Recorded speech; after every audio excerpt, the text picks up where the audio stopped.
There's fresh terror in Coronation Street next week, with new spoilers revealing that the return of Rob Donovan, Mark Bayless, is putting Carla Connor, Allison King, in deadly danger, as she and Lisa Swain, Vicky Myers, determined to find out what has happened to him. Little do they know how close he is. And it's Tracy Barlow, Kate Ford, who comes up against him. Forced to take him in and harbor a killer, Tracy then is left stunned by what he has to say about their future. In other news, Daisy Midgley, Charlotte Jordan, tries to come to terms with her loss while Dee Dee Bailey, Chanique Sterling Brown, reflects on her decision.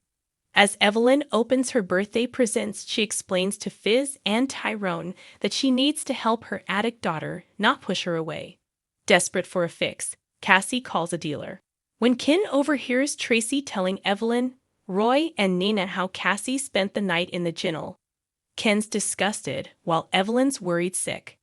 Cassie meets the dealer in the precinct, but as he pulls out the drugs, Roy arrives and threatens to call the police. Lauren tells Dee Dee how grateful she is to her for going ahead with her pregnancy and giving Frankie a chance of a normal life. When James arrives for a visit, Dee Dee secretly skips her hospital appointment to spend time with her brother. But when she gets an urgent text from Lauren, Dee Dee heads to the hospital. Lauren reveals that they've found another donor for Frankie, meaning he won't have to wait until her baby is born. Daniel suggests to Daisy they do something to commemorate her baby, as it might help her come to terms with her loss.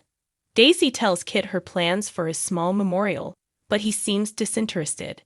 In the Rovers' backyard, Daisy, Daniel, and Jenny light candles and reflect on the loss of Daisy's baby. But when Mick blunders in from the ginnel, Daisy fumes. When Lisa reveals that Betsy is too scared to leave the flat while Rob is on the loose, Carla offers to take the day off and look after her. But when there's a crisis at the factory, she heads out. Alone in the flat, Betsy's terrified when the door buzzer goes. As Carla drops Roy off at the hospital, she spots Rob's prison guard, Mandy. Carla orders Roy to keep an eye on her while she calls Lisa. As Mandy heads out of the hospital car park, Carla and Lisa set off in pursuit.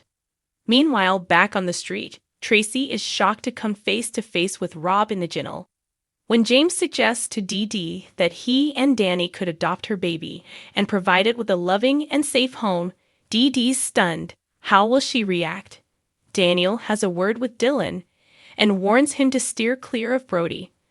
But his words fall on deaf ears. Scene visits Dylan in the STC and is pleased to see that he's settled in. But as he leaves, Brody approaches and demands Scene fetch him a burner phone or he'll make Dylan's life a misery. Ken tells Tracy that her treatment of Cassie was unforgivable. He's off to the Peak District for a few days, and by the time he returns, he wants her gone. Debbie calls in streetcars wanting to know where her cab is. When Eileen can't find her booking, Debbie's furious. Eileen reveals that she's got a lot on her mind as her sister's got cancer. Brian's horrified to hear this. Evelyn offers to give up her studies to help look after Cassie. Rob persuades Tracy to meet up with his contact and collect his fake passport. Mary watches intrigued as Tracy accepts a package in the ginnel. As she urges Rob to get going, they're startled by Mary hammering on the door. Rob tries to make his escape, but his legs give way, and he screams in pain.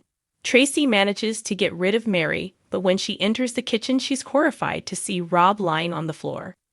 When Rob suggests that they should leave together and start a new life, Tracy's stunned. Scene visits Dylan and reveals how Brody tried to blackmail him, but he intends to report him. Dylan's horrified and begs Scene to let him handle it. Dylan tells Brody that there's no way his dad will smuggle in a phone, but he's got him to agree not to report the incident. Brody and his mates enter Dylan's room to teach him a lesson. Having taken a call from the hotel informing her there's a problem with the electrics, Debbie enlists Mick's help to sort it.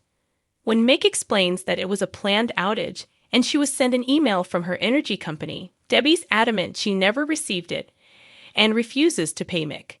Dee Dee discusses the adoption process with her social worker and confirms that she'd like to arrange a meeting with the prospective parents.